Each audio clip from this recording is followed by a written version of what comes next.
بیرون ملک سے کسی کے بزرگ نے، والد نے یا کسی کے بیٹے نے آنا ہو تو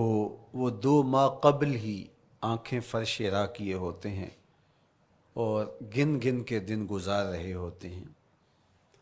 اور جو ہی لمحے قریب آتے ہیں تو پھر گھڑیاں اور ساعتیں بھی گنی جاتی ہیں۔ بار بار گھڑی دیکھتے ہیں، ابھی تک پہنچے نہیں، جبکہ یہ طے ہے کہ 5:02 پہ فلائٹ اترے گی۔ تو مطلب اس کا یہ ہے کہ جب سینے میں کسی کا انتظار رکھا ہوا ہو تو ان کے لیے پھر سارے کام مؤخر کر کے ان کے استقبال کیے جاتے ہیں۔ یہ مہینہ اللہ کی رحمتوں کا موسم بہار ہے، چھم چھم رحمتیں برستی ہیں، انوار اترتے ہیں، گناہگاروں کو آتش دوزخ سے نجات بخش دی جاتی ہے۔ تو اس کا استقبال کرنا، اس کے لیے انتظار کرنا، گن گن کے دن گزارنا، لمحے اور ساعتیں بسر کرتے ہوئے بار بار ماہ سیام کا ذکر کرنا، یہ اس مہینے کے ساتھ محبت کی دلیل ہے، اور اس مہینے کے ساتھ محبت اللہ سے محبت کی دلیل ہے۔ اس لیے اس مہینے کا استقبال کرنا، اس کے لیے تیاری کرنا، اپنے گھر کو صاف کرنا، اس کے لیے اپنی اولاد کے دل میں شوق پیدا کرنا اور ماحول پہلے پیدا کرنے کی کوشش کرنا، تاکہ جو ہی یہ ماہ جلوہ گر ہو تو روزہ رکھنے کا مزاج پیدا ہو چکا ہو،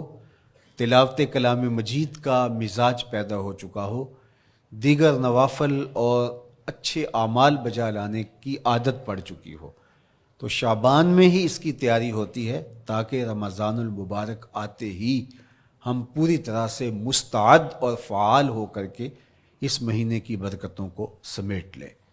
اللہ کے محبوب علیہ السلام نے ارشاد فرمایا کہ جب ماہ سیام آتا ہے فتحت ابواب الجنہ، تو جنت کے 8 دروازے کھول دیے جاتے ہیں، اور جنت کے 8 دروازوں میں سے ایک دروازے کا نام باب الریان رکھا گیا ہے، جو صرف روزہ داروں کے اعزاز و تکریم کے لیے ہے۔ روزہ دار اس دروازے سے گزر کے جنت جائیں گے۔ حضرت سیدنا سلمان فارسی رضی اللہ تعالی عنہ فرماتے ہیں کہ تو رمضان المبارک سے قبل حضور نے یہ خطبہ ارشاد کیا، یا ایھا الناس، اے لوگو، قد اظلکم شہر عظیم، اللہ نے تمہارے اوپر ایک بہت پاکیزہ،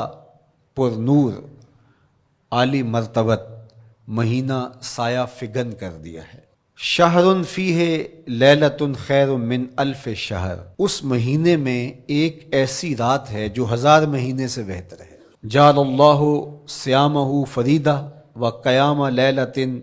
تطوع، اس مہینے کے دن کے روزے فرض قرار دیے گئے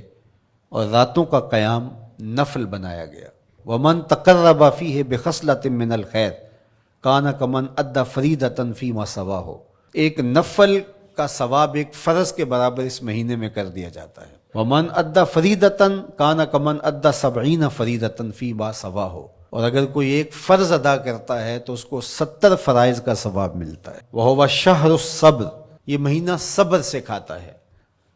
ہونے کے باوجود بھی انسان تناول نہیں کرتا۔ ٹھنڈا میٹھا مشروب میسر ہے اور زبان کانٹا بن گئی، حلق خشک ہو گیا، لیکن اس کے باوجود بھی ایک گھونٹ حلق سے نیچے اتارنے کا روادار نہیں ہوتا، تو یہ صبر کی عادت ڈالتا ہے۔ اور سنو، صبر کا ثواب جنت ہے۔ وشہر المواسات، اور یہ ہمدردی کا مہینہ ہے،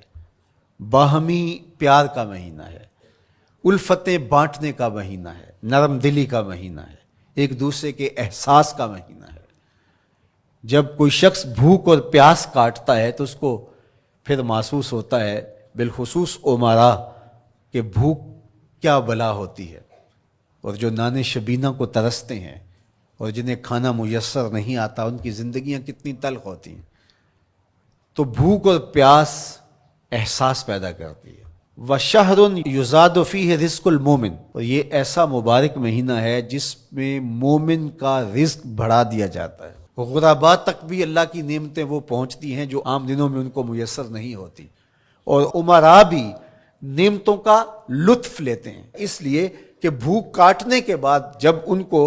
نعمت میسر آتی ہے تو پھر انہیں احساس ہوتا ہے۔ وَمَنْ فَطَّرَ فِيهِ صَائِمًا كَانَ مَغْفِرَةً لِذُنُوبِهِ، جس نے روزہ دار کا روزہ افطار کروایا، یہ افطاری گناہوں کی مغفرت اور آتش دوزخ سے گردن کی آزادی کا مجدہ جاں فضا بن جائے گا۔ وَقَانَ لَهُ مِثْلُ أَجْرِهِ مِنْ غَيْرِ أَنْ يَنْقُصَ مِنْ أَجْرِهِ شَيْءٌ، اور روزہ افطار کروانے والے کو روزہ رکھنے والے جتنا اجر ہی دیا جائے گا، لیکن روزہ رکھنے والے کے اجر میں بھی کوئی کمی نہیں واقع ہوگی۔ تو صحابہ کا تو دل تڑپنے لگا کہ یہ کتنی بڑی بات ہے۔ انہوں نے کہا اے اللہ کے پیارے رسول صلی اللہ علیہ وسلم، ہم میں سے تو ہر بندہ یہ طاقت نہیں رکھتا کہ روزہ دار کو روزہ افطار کروا دے،